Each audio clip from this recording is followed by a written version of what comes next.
दोस्तों नमस्कार। मैं आपका दोस्त रोहित सिंह गया बिहार से एक बार फिर से स्वागत करते हैं आप सभी साथियों का इस बुक पढ़ने की जर्नी में। जैसा कि दोस्तों हम लोग लोक व्यवहार किताब जो डेल कार्नेगी जी ने लिखी है, इस किताब को हम पढ़ रहे हैं और ये किताब जल्दी कंप्लीट होने वाली है और इस किताब से बहुत ही अच्छी अच्छी चीज़ें हमको सीखने के लिए मिल रही है।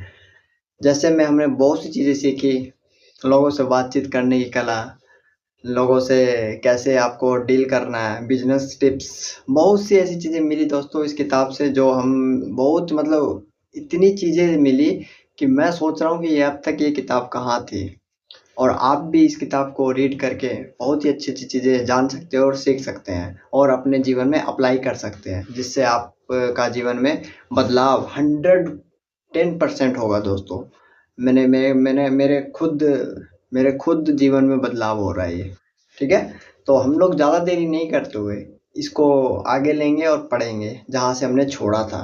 तो हम अभी चैप्टर पढ़ रहे हैं, फिल्मों और टीवी में यह होता है आपसे क्यों नहीं। पूरे सप्ताह पढ़ते हैं लाइन जो छोड़ी थी जहाँ से हमने छोड़ा था। पूरे सप्ताह मुझे उसकी तरफ से जवाब नहीं मिला। जब भी मैं उससे पूछती थी तो वह मुझे कोई कारण बता देती थी कि बॉस मुझसे क्यों नहीं मिल सकते थे। शुक्रवार की सुबह आ गई और मुझे कोई निश्चित जवाब नहीं मिला। मैं सचमुच उनसे मिलना चाहती थी और वीकेंड के पहले ही उनसे अपनी समस्याओं के संबंध में चर्चा करना चाहती थी। इसलिए मैंने खुद से पूछा कि मैं किस तरह कोशिश करूं ताकि वे मुझसे मिलने के लिए तैयार हो जाए। अंत में मैंने यह किया। मैंने उन्हें एक औपचारिक पत्र लिखा। पत्र में मैंने लिखा कि मैं उनकी व्यस्तता समझती हूँ, परंतु मुझे उनसे बहुत महत्वपूर्ण काम से मिलना है। मैंने पत्र के साथ खुद को पता लगा लिफाफा भी रख दिया और उस लिफाफे में एक फॉर्म भी रख दिया जिसे वे खुद भर सकते थे या अपनी सेक्रेटरी से भरवा कर मुझे पोस्ट कर सकते थे। फॉर्म में मैंने लिखा था, मिस वुल्फ, मैं आपको डैश को डैश बजे डैश मिनट का समय दे सकता हूँ। मैंने 11 बजे इस पत्र को अपने बॉस को भिजवाया और 2 बजे मैंने अपना मेल बॉक्स चेक किया। वहाँ पर मेरा पता लगा लिफाफा आ चुका था। उन्होंने खुद ही मेरा फॉर्म भरा था और यह सूचित किया था कि वे मुझसे उसी दोपहर को मिल सकते थे और मुझे अपनी बात कहने के लिए 10 मिनट का समय दिया गया था। मैं उनसे मिली और हमने 1 घंटे से भी अधिक समय तक बैठकर मेरी समस्याओं को सुलझाया। ठीक है, अगर मैंने घटना को नाटकीय तरीके से व्यस्त करके उन्हें यह नहीं जताया होता कि मैं उनसे सचमुच मिलना चाहती हूँ, तो शायद मैं अब भी अपॉइंटमेंट का इंतजार कर रही होती।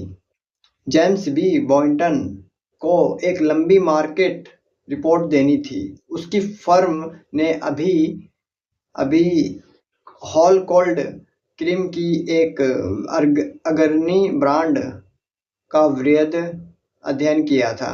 इस बाजार में प्रतियोगिता के बारे में डाटा तत्काल चाहिए था। संभावित ग्राहक विज्ञापन जगत के सबसे बड़े और भयानक लोगों में से था और उसके शुरू करने से पहले ही उसकी पहली तरकीब नाकामयाब हो गई। मिस्टर बॉयंटन बताते हैं, जब मैं पहली बार उससे मिलने गया तो मैं फालतू की बहस में उलझ गया। हम शोध के तरीकों पर निरर्थक बहस करते रहे। न वह बहस में हार मानने को तैयार था, न ही मैं। उसने मुझे बताया कि मैं गलत था और मैंने यह सिद्ध करने की कोशिश की मैं सही था। आखिरकार जीत मेरी हुई और मुझे इससे संतोष भी मिला, परंतु मेरा समय खत्म हो चुका था, इंटरव्यू खत्म हो चुका था और मैं अपने मकसद में कामयाब नहीं हुआ था। दूसरी बार मैंने उसे आंकड़ों या डाटा के जाल में नहीं उलझाया। जब मैं इस आदमी से मिलने गया तो मैंने तथ्यों को नाटकीय तरीके से प्रस्तुत किया। जब मैं उसके ऑफिस में घुसा तो वह फोन पर व्यस्त था। जब उसकी चर्चा खत्म हुई तो मैंने अपना सूटकेस खोला और कोल्ड क्रीम के 32 डिब्बे निकाल कर उसकी टेबल पर रख दिए। सभी कंपनियों को जानता था क्योंकि वे सभी उसकी क्रीम की प्रतिद्वंदी थी।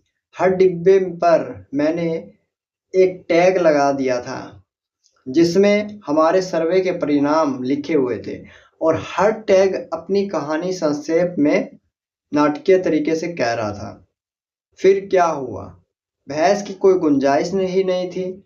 यह कुछ नया था, कुछ हटकर था। उसने कोल्ड क्रीम पर लगे पहले टैग को उठाया, टैग पर लिखी जानकारी को पढ़ा और उसने सारे टैग पढ़ डाले। दोस्ताना चर्चा शुरू हो गई। इसके बाद उसने कुछ सवाल पूछे। उसकी दिलचस्पी जाग गई थी। उसने मुझे तथ्यों को बताने के लिए शुरुआत में सिर्फ 10 मिनट का समय दिया था, परंतु 10 मिनट गुजर गए, 20 मिनट गुजर गए, 40 मिनट गुजर गए और 1 घंटे बाद भी हम लोग वह बातें कर रहे थे।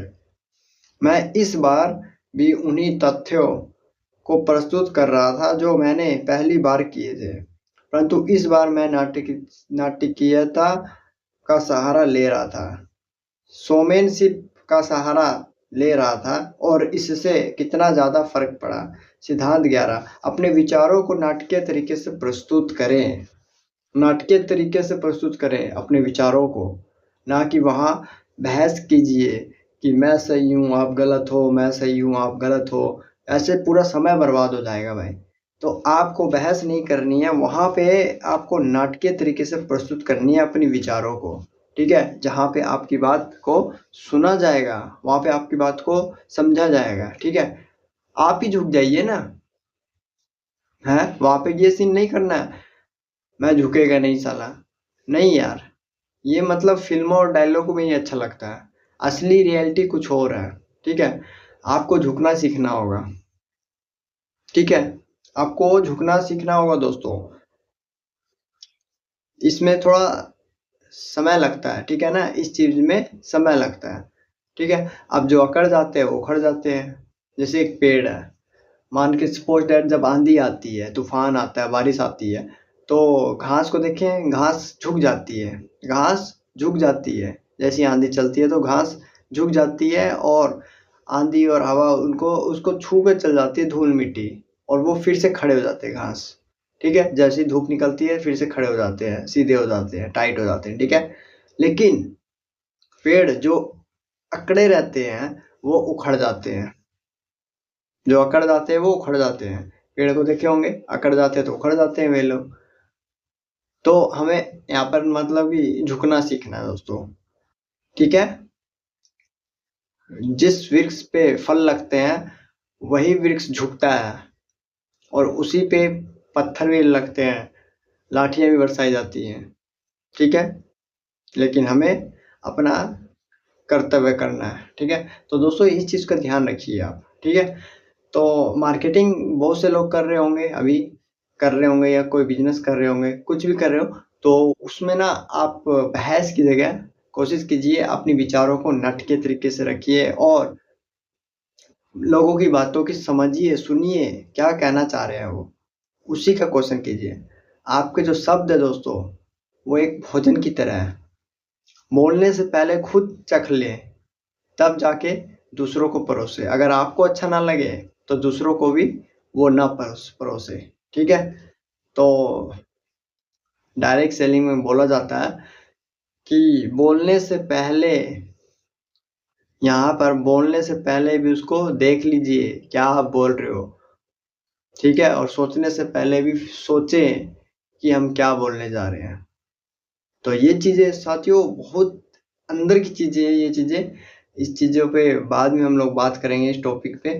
तो अगर दोस्तों अगर चैनल पे आप नए हो, इस सक्सेस विद रोहित सिंह के चैनल पे अगर नए हो तो आप सब्सक्राइब कर सकते हो। चैनल वीडियो पसंद आई लाइक कर सकते हो और कमेंट बॉक्स में कमेंट कर सकते हो अगर आपको कुछ पूछना हो तो इससे रिलेटेड। ठीक है, तो दोस्तों मिलेंगे नेक्स्ट वीडियो में नेक्स्ट चैप्टर के साथ। Thank you and have a nice day.